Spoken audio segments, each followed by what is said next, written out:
Campus एक ऐसी चीज है जो इतना मुश्किल नहीं है निकालना, तुम निकाल लोगे। अगर तुम अच्छे हो, तुम साइंस हो, कॉमर्स हो, तुम्हें पता ही नहीं कोर्सेज कौन से होते हैं, क्या करियर है, किससे क्या प्लेसमेंट लगेगी। 898 पर स्कोर रह गया।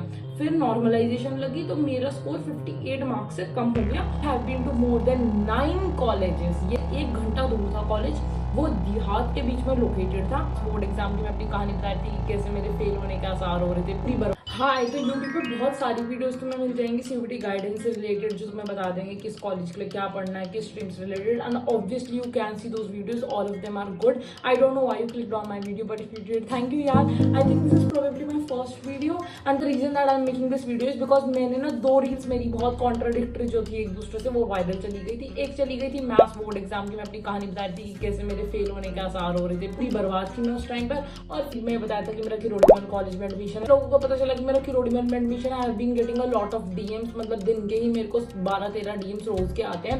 एंड मैंने जितने हो सकते थे मैंने सबको आंसर्स कराया आज तक, कभी वॉइस नोट पर, कभी कुछ। मैं सबको मैं पर्सनली एक्सप्लेन करते करते थक गई थी and that is the reason that I made this video. तो स्टार्टिंग में मैं क्लियरली बोल रही हूँ, मैं subject related, course related guidance सिर्फ कॉमर्स के बच्चों को दूंगी। अगर तुम साइंस या आर्ट्स के लिए हो, उनको मैं सिर्फ ये बताऊंगी कि अगर तुम्हें पता नहीं तुम्हें कौन सा कोर्स करना चाहिए, मैं वो बता दूंगी। मैं थोड़े कॉलेज इनसाइट्स शेयर कर दूंगी और मैं थोड़ा बहुत इंग्लिश जीटी में हेल्प कर सकती हूँ। बाकी तुम्हें क्या पढ़ना चाहिए, हिस्ट्री में, पॉलिटिकल साइंस में, फिजिक्स में, केमिस्ट्री में, I have no clue. You can skip this video. Anyway, let's start. सबसे पहले मैं थोड़ी सी अपनी क्रेडिबिलिटी बिल्ड कर देती हूँ। मैंने 2 बार सीयूईटी दिया है, 2024 में और 2025 में। And I have been to more than 9 colleges. Yes, 9 colleges. और मैत्री तो कपड़ों से ज्यादा कॉलेजेस बदलती है। ये टैग मेरे को बहुत बार मिल रखा है और मेरे को थोड़ा बहुत आइडिया है, तो मैं थोड़ा तुम्हें बता सकती हूँ।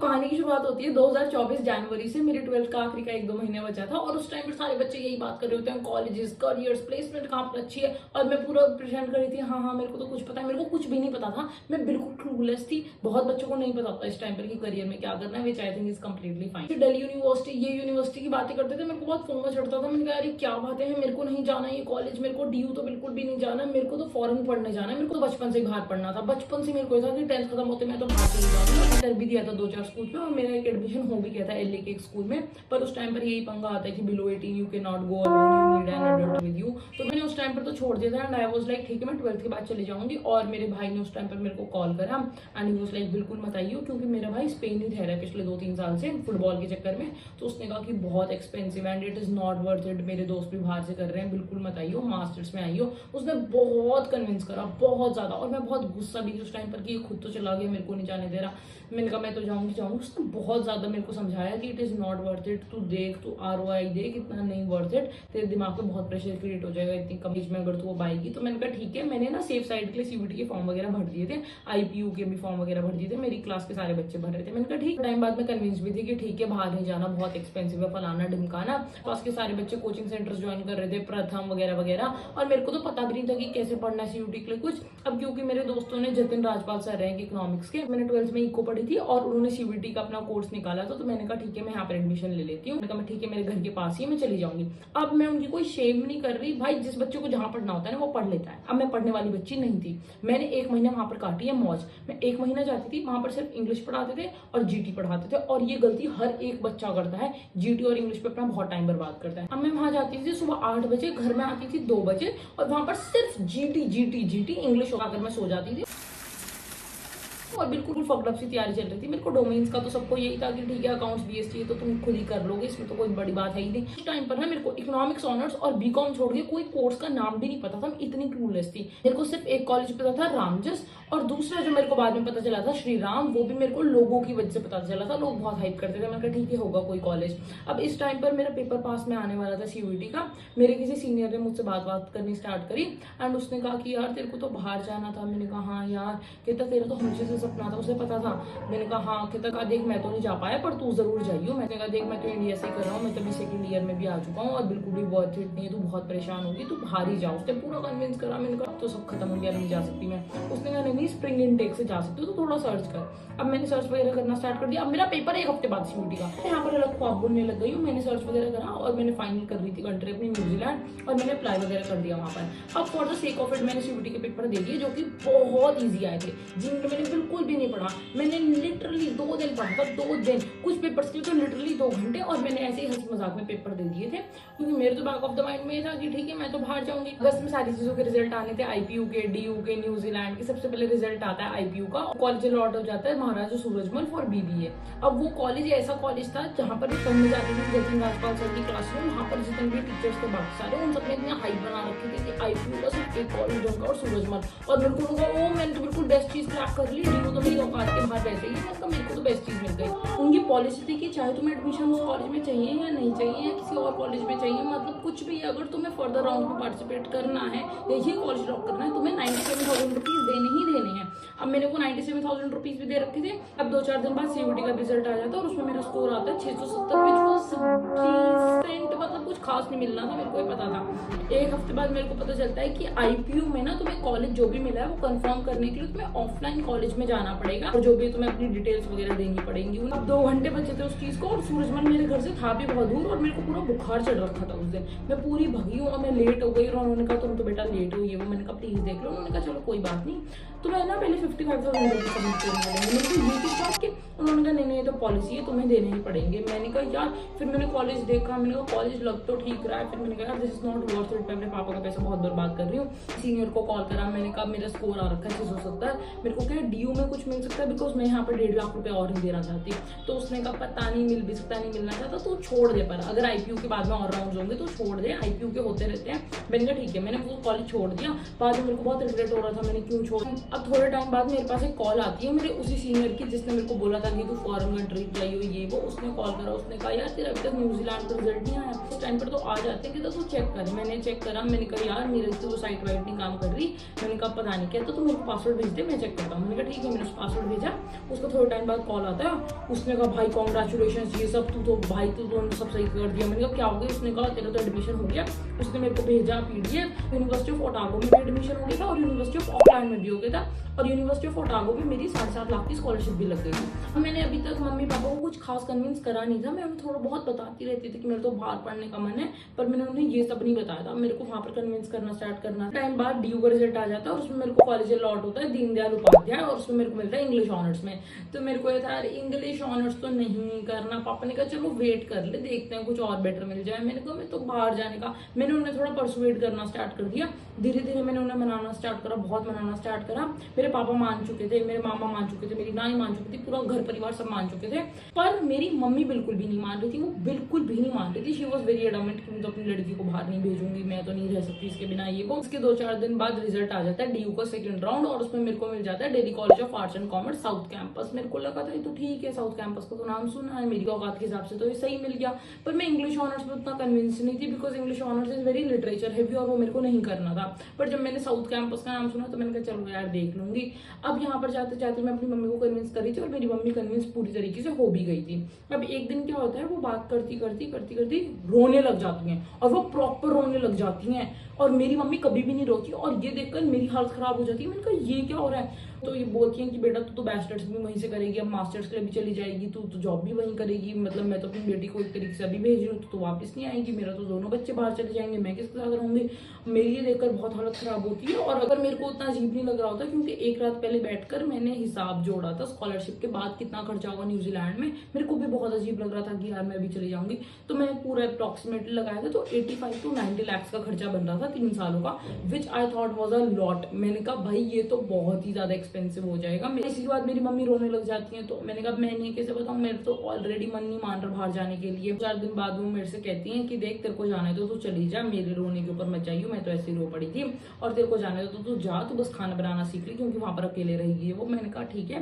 फिर मैंने उन्हें बोला कि यार मैं तो देखो ऐसे जा नहीं रही, बहुत एक्सपेंसिव वगैरह पड़ेगा और ये सब। तो उन्होंने कहा बिल्कुल मत जा, बिल्कुल मत जा, ठीक है अच्छी बात है। मम्मी पापा दोनों खुश हो गए। पापा ने कहा चल वो तो ठीक है, पर तू अगर इंडिया में रहेगी तो इंडिया में क्या करना है, तूने IPU से तो एडमिशन हटा दिया अपना। मैंने कहा, उन्होंने कहा यहाँ पर, मैंने कहा DU में मिल रखा। उन्होंने कहा इंग्लिश ऑनर्स करेगी, मैंने कहा कर लूंगी। मेरे को ये लग रहा होता है यार मैंने कॉमर्स इंग्लिश ऑनर्स करने के लिए थोड़ी ली थी, क्योंकि 11th के एंड में आर्ट्स से कॉमर्स स्विच करा था। मेरे पास आर्ट्स में मैथ्स वगैरह कुछ नहीं थी, और 11th के आखिरी 1-2 महीनों में मैंने कॉमर्स ऑप्ट करी थी। वो बहुत लंबी कहानी, कभी बाद में बताऊंगी। तो मैंने कहा मैंने कॉमर्स में आज इतना क्यों पढ़ा, मैंने कहा इंग्लिश ऑनर्स करने के लिए। तो मैं पापा से बोलती हूँ एक काम करती हूँ, मैं ना SOL में एडमिशन ले लेती हूँ और कोई कॉमर्स ओरिएंटेड कोर्स कर लेती हूँ। कहते हैं हाँ ठीक है। तो मैंने कहा मेरी इंग्लिश ऑनर्स DU से हो जाएगा, और मैं यहाँ से BMS कर रही थी, मैंने वहाँ भी एडमिशन ले लिया। मैं 2-4 दिन जाती हूँ Delhi college of arts and commerce, और मेरा वहाँ भी मन नहीं लग रहा होता क्योंकि कैंपस ठीक था, पर मेरा मेन मन की वजह से नहीं मान रहा था। मेरे को इंग्लिश ऑनर्स में बिल्कुल इंटरेस्ट नहीं था। मेरे तो मन नहीं मान रहा, और मैंने कहा दूर भी बहुत है, मैं तो बहुत थक जाती हूँ। तो पापा ने कहा ठीक है, तुम मत जा, तुम IPU ट्राई कर ली। इनका IPU के तो सारे राउंड्स खत्म हो गए। फिर IPU का एक आखिरी राउंड बचा था, ऑफलाइन स्पॉट राउंड, पे मेन कैंपस पे जाकर तुम्हें एडमिशन लेना होता। अब इस टाइम तक ना मैं पूरी थक चुकी थी कॉलेज प्रोसेस से, एडमिशन वगैरह पूरा मेरा सर दर्द हो गया था। खैर मैं ऑफलाइन स्पॉट में जाती हूँ, और मेरे को सबने बोला था कि प्रेफरेंस लिस्ट में वो मांगेंगे, तू ना कॉलेज सबसे ऊपर विप्स रखियो, विप्स बेस्ट है, तेरे घर से पास भी है, मेरे स्कूल के भी सारे बच्चे वहीं पढ़ते, उन सबने बोला कि तू विप्स ऊपर रखियो। मैंने कहा ठीक है।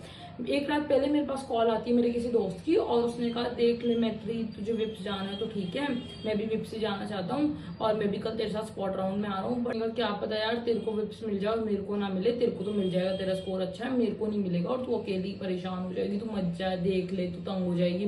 कहा हाँ ठीक है, और वैसे में मेरी एक और दोस्त महाराजा अग्रसेन में, तो मैं वहीं पर चल जाऊंगी। कहता हाँ महाराजा अग्रसेन ऊपर रख दे। उसने विप्सी ऊपर रखा था और मैंने प्रेफरेंस में ऊपर रख दिया महाराजा अग्रसेन, पता नहीं क्या सोचकर। मैं अगले दिन जाती हूँ, उन्होंने पूछा कौन सा कॉलेज, उन्होंने महाराजा अग्रसेन देखा, और उन्होंने एक ही बार में मेरे को महाराजा अग्रसेन दे भी दिया। अब जैसे मेरे को मिलता है, मेरे को पता नहीं क्यों अच्छी फीलिंग नहीं आ रही होती। मैं कैंपस से बाहर निकलती हूँ, अपनी दोस्त को बताती हूँ यार मेरे को तो महाराजा अग्रसेन मिल गया। मैंने कहा तेरी भी शिफ्ट 1 है ना? उसने कहा मैंने बताया तो मेरी शिफ्ट 2 है। मैंने कहा फक यार, इसके चक्कर में तो मैंने कॉलेज लिया, हमारी शिफ्ट भी अलग है। उसने कहा मेरे तो कोर्स भी अलग है। मैंने कहा यार पता नहीं क्यों मैंने ये सब करा।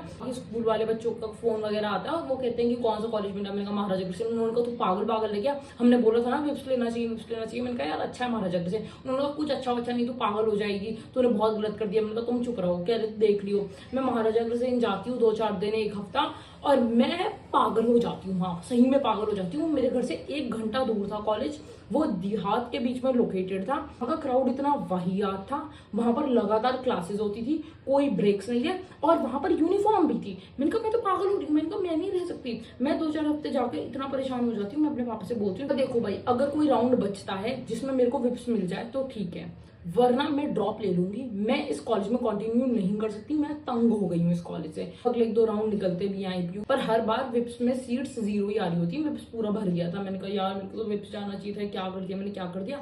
इस डायरी में मैंने एक पेज बनाया था आइडियल रूटीन के नाम से, और उसमें मैंने सारी बातें लिखी थी। अगर मेरे को विप्स मिल गया तो मैं सारी अच्छी चीजें करनी स्टार्ट कर दूंगी अपनी लाइफ के साथ। और मैंने हर पेज में यही लिखा है कि भगवान मेरे को विप्स दिला दो, मेरे को विप्स दिला दो। और यहाँ पर तुम देख सकते हो मैंने लिटरली विप्स लिखा है। और एक पॉइंट पे मैं इतना थक गई थी कि मैंने महाराजा अग्रसेन की क्लासरूम के अंदर ही लिखा,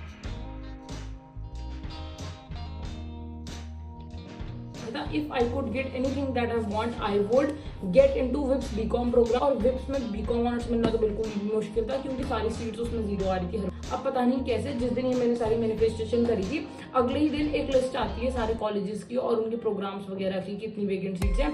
और विप्स में पता नहीं हाउ BCom ऑनर्स में सीट्स आ जाती हैं 15-16 जितने भी है, और मैं अप्लाई करती हूँ और मेरे को विप्स मिल भी जाता है। मैंने विप्स ज्वाइन करा था तो अक्टूबर 2024 में, और मैं 2024 की दिसंबर तक खुश थी, वहाँ पर बहुत खुश थी क्योंकि मेरा डे 1 से ही फ्रेंड ग्रुप बन गया था। मेरा स्कूल वाला ही सारा ग्रुप था यहाँ पर, और मैं इतनी खुश थी जिसका मैं तुम्हें बता भी नहीं सकती। मैं लिटरली वो एक आइडियल कॉलेज लाइफ जी रही थी, और मैं हर दिन भगवान को थैंक यू बोलती थी मेरे को कॉलेज मिल गया। अब 2-4 चीजें थी जो मेरे को रियलाइज होने लग गई थी दिसंबर तक। यहाँ के बच्चे ज्यादा पढ़ाई में ध्यान नहीं देते, केस कॉम्पिटिशन वगैरह का यहाँ ज्यादा कल्चर नहीं है, सोसाइटी ज्यादा एक्टिव नहीं है। एंड जो मेरा ग्रुप था स्पेशली, वहां पर तो सिर्फ सुट्टेबाजी की, दारू, इन सब की बातें होती थी। एंड मोर ओवर सबसे बड़ी बात, मेरी अपने ग्रुप में लड़ाई हो गई थी। तो मेरे को था इस कॉलेज में तो मैं बिल्कुल ही नहीं टिकने वाली, यहाँ से मेरा करियर बिल्कुल नहीं बनेगा। मेरे को बहुत क्लियर था कि मेरे को तो दोबारा CUET देना है। मैंने फरवरी अराउंड बिल्कुल कॉलेज वगैरह जाना छोड़ दिया था और मैं पूरी पढ़ाई पर लग गई थी। मैंने बहुत पढ़ा, पर मैं ये नहीं कहूंगी मैंने हर संभव प्रयास करा SRCC में जाने का। आई थिंक मैं ज्यादा कर सकती थी और मैं जा सकती थी। 2-4 गलतियां थी जो मैं आपको बताऊंगी ताकि तुम वो गलतियां ना करो। और मेरे को जाना था SRCC में BCom ऑनर्स में, और मैं अभी हूँ Kirorimal BA programme economics plus philosophy में। अब ये सब क्यों है, इसमें 2-4 फैक्टर्स इन्वॉल्व थे, मैं तुम्हें बताती हूँ। मैंने जो 2024 में CUET दिया था और जो 2025 में दिया था, दोनों में जमीन आसमान का फर्क था। And I mean my words.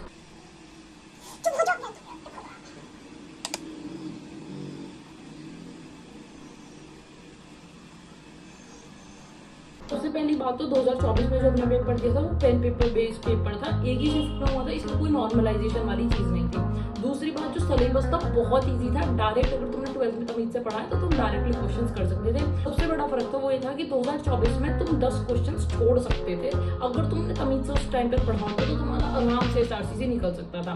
2025 में सारे के सारे क्वेश्चंस कंपलसरी थे। और 2025 में अगर तुम्हारे किसी नॉन में दिया होगा तो उसने बताया होगा कि आंसर की बहुत फकडअप आई थी। जैसे समझ लो कोई क्वेश्चन है कि महात्मा गांधी का जन्म कब हुआ, तो 2 अक्टूबर को हुआ, राइट। 2 अक्टूबर को ही तुम मार्क करोगे, 2 अक्टूबर समझ लो सी पार्ट है। आंसर की में, फाइनल आंसर की में जो आंसर था वो डी पार्ट था, और तुम कुछ नहीं उखाड़ सकते। उन्होंने अगर 5 अक्टूबर बता दिया तो 5 अक्टूबर ही, तुम कुछ उखाड़ ही नहीं सकते उनका। जो मेरा एक्चुअल स्कोर बन रहा था वो अराउंड 898 समथिंग बन रहा था, तो इससे ज्यादा मेरा स्कोर बन सकता था अगर आंसर की तमीज की आती। उसमें बहुत सारे क्वेश्चन उन्होंने गलत कर रखे थे। डी को इतने मेल करे, मैंने इतने मेल करे कि आपने गलत आंसर की बनाई है, मैंने उन्हें कॉल करा, सब करा, कुछ भी नहीं हुआ और मेरा 898 पर स्कोर रह गया। फिर नॉर्मलाइजेशन लगी तो मेरा स्कोर 58 मार्क्स से कम हो गया और मेरा स्कोर 840 पर आ गया, और 840 पर मुझे कुछ भी नहीं मिल रहा था। फिर मैं बहुत ज्यादा टेंस्ड हो गई थी, मैंने कहा 840 पे तो कुछ नहीं मिल रहा, तो मैंने स्पोर्ट्स कोटा के लिए अप्लाई कर रखा था। बिकॉज मैं एथलीट हूँ तो मेरे को लगा मेरे को उससे कुछ मिल जाएगा। स्पोर्ट्स कोटा ट्रायल के लिए अपनी तैयारी करना स्टार्ट कर दी। मेरी 1500 मीटर की रेस थी, मैंने बहुत तैयारी करी, पर महीनों साल से ऑलमोस्ट नहीं भागी थी, तो मेरी तैयारी इतनी अच्छी होनी नहीं थी। मैं हफ्तों में क्या ही उखाड़ ली थी, मेरे को पता चल रहा था मेरा कुछ नहीं है। अब जिस दिन मेरा स्पोर्ट्स कोटा का ट्रायल था, एक दिन पहले मेरे को पता चलता है कि मेरे 200 नंबर में से जो नंबर लगने थे सर्टिफिकेट्स के, मेरे 140 लगने थे, क्योंकि मेरे पास नेशनल का सर्टिफिकेट था, बट मेरे नंबर लगे थे 20। मैं एक्चुअल कैंपस में गई, मैंने बात करी तो उन्होंने बोला कि आपका ना सीबीएसई नेशनल का सर्टिफिकेट है, ओपन नेशनल का होना चाहिए, इसलिए जो आपके 140 नंबर लगे थे वो नहीं लगाएंगे, हम सिर्फ 20 नंबर लगाएंगे। तो मेरा वहां पर पूरा स्कोर फक हो गया। फिर जो मेरी रेस थी वो बहुत ही फक हुई थी, और तो मेरे को कुछ ही नहीं मिल रहा था। फिर वहां से तो मैंने बिल्कुल ही होप उठा दी थी, और मेरे को नॉर्मली जो मेरा सीयूटी बेस स्कोर था उस स्कोर पर मेरे को किरोड़ी में अलॉट होता है BA programme eco plus philosophy में। मैंने वहीं पर वो फ्रीज कर दिया, क्योंकि मेरे को बहुत डर था, क्योंकि मैंने लिस्ट में खालसा भी डाल रखा था बीकॉम ऑनर्स के लिए, और वैसे तो वो नहीं मिलना था, बट 1% मिल जाता मेरी हालत खराब हो जाती। मेरे को स्पोर्ट्स कोटा से सेकंड राउंड में केशव महाविद्यालय बीकॉम ऑनर्स में मिला, बट मेरे को वो तो ड्रॉप लेकर केशव में नहीं जाना था, तो मैंने कहा ठीक है मैं बीए कर लूंगी। ये भी बहुत लंबा डिसीजन था मेरे लिए, चॉइस बनाना कि मैं वापस जाऊं या फिर मैं बीए कंटिन्यू करूं, but now I think that I made the right choice. And किसी को अगर तुम्हें इस स्टीरियोटाइप में सुनते हो कि बीए प्रोग्राम बहुत बकवास है, तो बीए प्रोग्राम बकवास नहीं है। बीए प्रोग्राम का सिर्फ और सिर्फ एक डिसएडवांटेज है, being very honestly, BA program का crowd is not that nice. जो क्राउड तुम्हें BCom honours, eco honours, BMS वगैरह में मिलेगा वो तुम्हें बिल्कुल भी नहीं मिलेगा बीए में। और बीकॉम ऑनर्स का क्राउड तो बेस्ट होता है, लिटरली बेस्ट होता है। और ये सारी कहानी मैंने तुम्हें अपनी इसलिए बताई है, ये बताने के लिए कि अगर तुम्हें नहीं पता इस स्टेज पर कि तुम्हें क्या करना चाहिए, तुम्हें कौन सा कोर्स करना चाहिए, तुम आर्ट्स से हो, तुम साइंस से हो, कॉमर्स से, तुम्हें ये पता ही नहीं कोर्सेज कौन से होते हैं, क्या करियर है, किससे क्या प्लेसमेंट लगेगी, तो टेंशन मत लो। किसी को भी नहीं पता होता, मेरे को भी नहीं पता था, मैं सब बता दूंगी। The best thing about CUET, Shri Ram college जैसे, हिंदू कॉलेज जैसे की बेस्ट चीज है, अगर तुम तमीज से पढ़ लिए तुम्हें मिल जाएगा। अगर तुम और अच्छे कॉलेजेस देखो, IIT, IIM, बहुत ज्यादा फीस है और बहुत ज्यादा पढ़ना पड़ता है। एम्स जैसी चीजों के लिए बहुत ज्यादा पढ़ना पड़ता है। क्योंकि नॉर्थ कैंपस एक ऐसी चीज है जो इतना मुश्किल नहीं है निकालना, तुम निकाल लोगे। अगर तुम अच्छे से पढ़ लिया ना तुम निकाल लोगे, मेरे को पता है तुम निकाल लोगे। तो कुछ भी बोले कि DU बस नाम का बचा है, DU का ये अच्छा नहीं है, वो अच्छा नहीं है, DU का ROI बहुत अच्छा है। तुम साल के 20-25 हजार रुपए फीस के तौर पर दे रहे हो, और उस हिसाब से जो तुम्हें अपॉर्चुनिटीज मिल रही है, जो तुम्हें क्राउड मिल रहा है, जो एम्बियंस मिल रहा है, बहुत अच्छा है। तो मेरा एक सीनियर है जो बीए प्रोग्राम से ही, सेम कॉम्बो से ही, किरोड़ीमल कॉलेज से, और 22 लाख का पैकेज लगा था। तो DU तुम्हें अपॉर्चुनिटी तो भर भर के देता है। ज्यादा ज्ञान दे रही हूँ, खैर मैं चुप हो जाऊंगी, तुम्हें मैं बता दूँ। अब ताकि तुम्हारा बीकॉम ऑनर्स आ जाए, SRCC में आ जाए, मैं तुम्हें कुछ एडवाइस दूंगी। और अगर तुम आर्ट्स के बच्चे हो, साइंस के बच्चे हो, तो मैं उसके लिए सबसे पहले एक बेसिक सा स्टार्ट करूंगी। अगर तुम्हें पता ही नहीं है कि कौन से कोर्सेज होते हैं, सीयूईटी का सिस्टम क्या है, कौन सा कोर्स तुम्हें करना चाहिए, चाहे तुम आर्ट्स के हो, चाहे तुम साइंस के हो, वो सब मैं बता दूंगी। मैं बेसिक से स्टार्ट करूंगी और मैं बिल्कुल एंड तक बताऊंगी कि तुम्हें अकाउंट्स वगैरह कहाँ से पढ़नी चाहिए, ठीक है यार। तो देखो जो आपका सीयूईटी का एग्जाम होता है ना, ये 2024 तक होता था 800 नंबर का, 2025 से होने लग गया 1000 मार्क्स का। इसका ये मतलब नहीं है पूरा पेपर ही 800 नंबर का आता था, 1000 नंबर का आता था। मैं एक्सप्लेन करती हूँ। जैसे आपके जो मेजोरिटी ऑफ द कोर्सेज होते हैं, BCom honours, pol science honours, history honours, geography honours, eco honours, इन सबके नंबर तुम्हारे 800 में से ही लगते थे, अब 1000 में से लगने लग गए। बाकी जो आपके 2 कोर्सेज मेनली मेरे को पता है, BMS और BBA, इनके नंबर पहले लगते थे 650 में से, और अब लगते हैं 750 में से। मैं बताती हूँ ऐसा क्यों होता है। मैं बिल्कुल बेसिक से बता रही हूँ, जिसे कुछ भी नहीं पता, और अगर तुम्हें पता है तुम टाइम स्टैम्प देखकर अपना मेन चीज पर आ जाओ, जो भी तुम्हें देखनी है। अब जो आपका सबसे फेमस कोर्स होता है बीकॉम ऑनर्स, उसमें 4 सब्जेक्ट चाहिए होते हैं। एक आपका इंग्लिश होता है, अकाउंट्स या मैथ्स में से कोई भी एक अपनी मर्जी का, और बाकी 2 जो तुमने 12th में दी है तो वो ऑब्वियसली सबका बीएससी और इको रहते हैं, और अकाउंट्स और मैथ्स में से भी सब अकाउंट्स ही चूज करते हैं बिकॉज ऑब्वियसली। अब 2024 तक क्या होता था, तुम्हारे 50 क्वेश्चन आते थे पेपर में से, जिसमें से कि तुम्हें सिर्फ 40 अटेम्प्ट करने होते थे, तो तुम कोई भी 10 छोड़ सकते हो। अब हर एक क्वेश्चन 5 नंबर का होता था, तो 200 नंबर का तुम्हारा पेपर होता था। अब 200 नंबर का इंग्लिश, 200 नंबर का मैथ्स, 200 नंबर का इको, 200 नंबर का बीएससी, तो 200 × 4 800 में से तुम्हारा स्कोर जुड़ता था। 2025 में क्या हुआ, क्वेश्चन अभी भी 50 ही आते थे, पर तुम्हें सारे अटेम्प्ट करने हैं, और हर एक क्वेश्चन 5 नंबर का, तो तुम्हारा 250 का ये हो गया, और 250 × 4 क्योंकि 4 सब्जेक्ट्स लगेंगे तो तुम्हारा 1000 में से स्कोर लगने लग गया। कोर्सेज होते हैं बीएमएस या बीबीएफआई जैसे, इसमें सिर्फ तुम्हारे 3 सब्जेक्ट्स लगते हैं, इंग्लिश, जीटी, मैथ्स सिर्फ। अगर मैं पहले की बात करूं तो 2024 तक तुम्हारा 200 नंबर का इंग्लिश होता था, जीटी तुम्हारा 250 नंबर का, और 200 नंबर का मैथ्स, तो तुम्हारा स्कोर 650 में से जुड़ता था। 2025 से 250 नंबर का इंग्लिश, 250 नंबर का जीटी और 250 नंबर का मैथ्स हो गया, तो तुम्हारा स्कोर 750 में से लगने लगा। अब बात करते हैं तुम्हें कौन सा कोर्स लेना चाहिए, रिस्पेक्टिव या इररिस्पेक्टिव ऑफ योर स्ट्रीम। अगर तुम जीटी और मैथ्स दोनों में ही अच्छे हो, तुमने क्लैट जैसा एग्जाम दिया, कोई भी कॉम्पिटिटिव एग्जाम दिए जिसमें तुम्हारी जीटी की तैयारी ऑलरेडी बहुत अच्छी है, जीके तुम्हारी बहुत अच्छी है, तो अगर मेरी मानो तो आंख बंद करके बीएमएस और बीबीएफआई में से कोई एक ले लो। अगर तुम्हारी सिर्फ मैथ्स अच्छी है और जीटी अच्छी नहीं है, और अगर तुम्हें नहीं पता जीटी क्या होता है मैं बता दूंगी, अगर तुम्हारी सिर्फ मैथ्स अच्छी है तो अगर तुम मेरी मानो प्लेसमेंट पर्सपेक्टिव से, करियर पर्सपेक्टिव से, तुम इको ऑनर्स ले लो, तुम्हारा बिल्कुल बेस्ट कोर्स रहेगा। जीटी होता क्या है, जनरल टेस्ट होता क्या है, जीटी में ना 3 चीजें लगती हैं तुम्हारी, लॉजिकल रीजनिंग, क्वांट्स और जीके। जो लॉजिकल रीजनिंग होती है वो यही होता है कि 2, 4, 6 आगे क्या आएगा, 8 आएगा, ये लॉजिकल रीजनिंग होती है, सबसे इजी क्वेश्चन है ये। क्वांट्स तुम्हारी मैथ्स होती है, पर ये दोनों चीजें ना तुम कवर कर सकते हो। सबसे मुश्किल जो तुम्हें आएगी वो जीके में आएगी, और ये थोड़ा अजीब है क्योंकि 1 महीना बचाएगा सभी सीयूईटी को, और इस चीज के लिए तुम्हें 1 साल की प्रिपरेशन चाहिए। जीके में तुम्हारा बहुत टाइम जाएगा। जीके पढ़ने में बहुत आसान होता है, इंटरेस्टिंग भी होता है, पर इसकी कोई गारंटी नहीं है जो तुम पढ़ रहे हो वो पेपर में आएगा या नहीं आएगा। अब अगर तुम मैथ्स में भी अच्छे नहीं हो, तुम जीटी में भी अच्छे नहीं हो, तो तुम्हें कौन सा कोर्स लेना चाहिए। अगर तुम कॉमर्स से हो तो तुम बीकॉम ऑनर्स या बीकॉम प्रोग्राम ले लो, और ऐसा जरूरी नहीं है कि जो कोर्स तुम एम कर रहे हो तुम्हें वही मिलेगा। बहुत सारे बच्चे होते हैं जिन्हें बीकॉम ऑनर्स चाहिए होता है, उन्हें बीकॉम प्रोग्राम मिलता है, मेरे जैसों को बीए प्रोग्राम मिला था। अगर तुम आर्ट्स स्ट्रीम से हो तो तुम Paul science honours, history honours obviously ले सकते हो। अगर तुम साइंस स्ट्रीम से हो तो तुम life science honours, chemistry honours, physics honours कुछ भी ले सकते हो। पर बीए प्रोग्राम ऐसा है, चाहे तुम किसी भी स्ट्रीम से तुम ले सकते हो, तुम्हारे कॉम्बिनेशन पे डिपेंड करता है। जैसे कि तुम इको प्लस मैथ्स ले सकते हो, इको प्लस फिलॉसफी ले सकते हो, कॉमर्स प्लस इको ले सकते हो, बहुत सारे कॉम्बिनेशन होते हैं। अब मैं बताऊंगी तुम्हें सब्जेक्ट वाइज प्रिपरेशन कैसे करनी चाहिए। मैं इंग्लिश, अकाउंट्स, इकोनॉमिक्स और बीएसटी कवर करूंगी, तो इंग्लिश कैसे कवर करनी चाहिए। अब मेरी अगर तुम मानो तो तुम ना पीवाईक्यू उठाना, और पीवाईक्यू में कोई भी ऐसा शब्द है जो तुम्हें नहीं समझ आ रहा, कोई भी शब्द समझ लो, ग्रेगेरियस एक कोई शब्द है जो तुम्हें नहीं आ रहा, ये अलग सा है, तो इसे तुम अपनी एक नोटबुक लो, उसमें लिखो, गूगल पर जाकर इसका मतलब देखो, मतलब के नीचे ना सिनोनिम्स आएंगे, ग्रेगेरियस का जो भी सिनोनिम है उसका मतलब लिखो, उस वर्ड के भी जाके सिनोनिम्स देखो। ऐसे करते करते ना तुम्हारे एक ही शब्द से कम एक शब्द से तुम्हारे 8-9 शब्द ऐसे ही कवर हो जाएंगे। अगर तुम्हें कोई बुक रिकमेंड करूँ तो तुम वर्ड पावर देख सकते हो, पर उसके लिए तुम्हें टाइम चाहिए होना चाहिए। अभी आई गेस 1 महीना ही बचा है पेपर के लिए।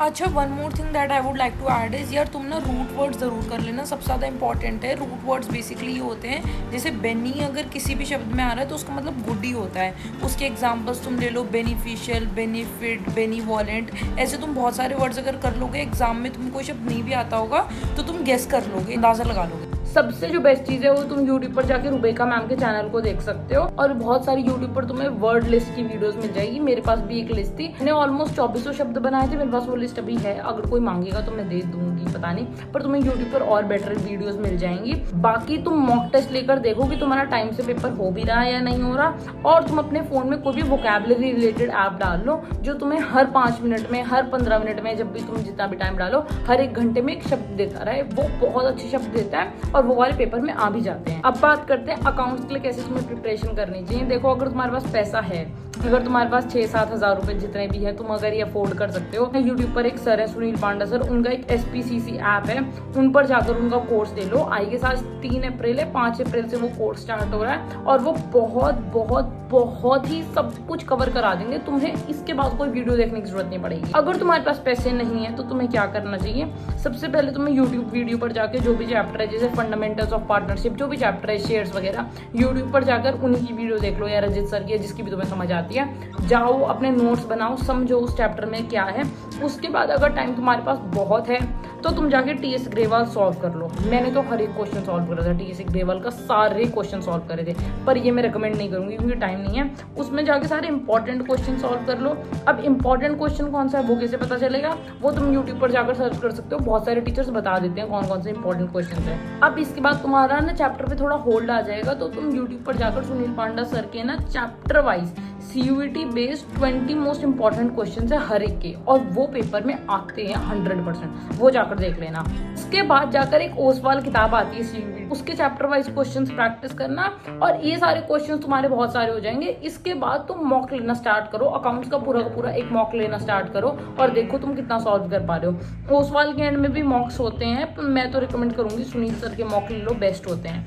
अच्छा, सबसे इंपॉर्टेंट बात, डेट जरूर याद कर लेना, जितनी भी डेट्स होती हैं कि ये वाला एक्ट कब आया था, ये वाली पार्टनरशिप वगैरह वगैरह। थ्योरी आती है अकाउंट्स में खूब, तो थ्योरी पर ध्यान देना please. Now how to prepare for BSc almost same है, इको का भी सेम है।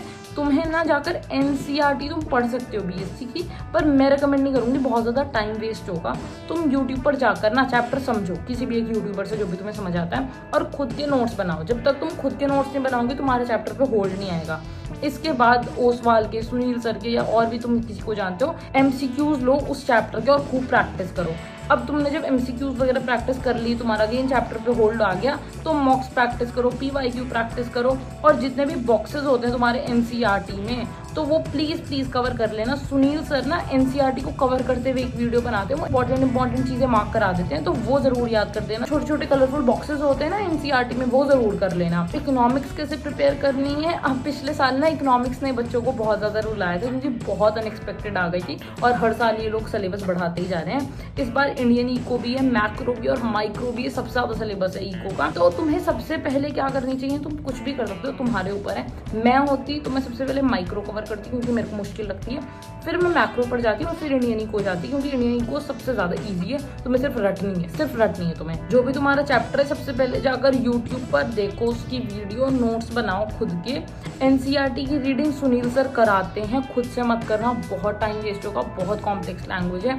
उनकी वीडियोस जाकर देखो, फिर MCQs प्रैक्टिस करो, फिर मॉक्स लगाओ, और बॉक्सेस तो बिल्कुल भी मत भूल जाना, बहुत ज़्यादा इंपॉर्टेंट है। और दिन में कितना पढ़ना चाहिए, क्या करना चाहिए, उसकी सलाह मैं नहीं दे सकती, इंसान को सारी चीज़ें खुद पता होती है। मैं कोई मोटिवेटर नहीं हूँ, मेरे स्कूल के बच्चे वीडियो देखेंगे वो हंसेंगे कि ये ज्ञान दे रही है, बट ठीक है यार, नॉर्थ कैंपस से हुआ है, मजाक कर रही हूँ। देखो ऐसा भी हो सकता है तुम दिन का 8-8, 9-9, 15-15 घंटे पढ़ने लग जाओ, रोज पढ़ो, 1-1.5 महीने तक पढ़ो, और तब कि तुम्हारा कॉलेज ना निकले। This is totally possible. NTA बहुत ही फक्ड ऑर्गेनाइजेशन है, तुम्हारे आंसू निकलवा देगी वो, पर हाँ अगर तुम मेहनत करोगे कुछ ना कुछ तो तुम्हें मिलेगा। All the best. कोई भी डाउट हो तुम मेरे इंस्टाग्राम चैनल पर मुझसे बात कर सकते हो। ठीक है, बाय बाय।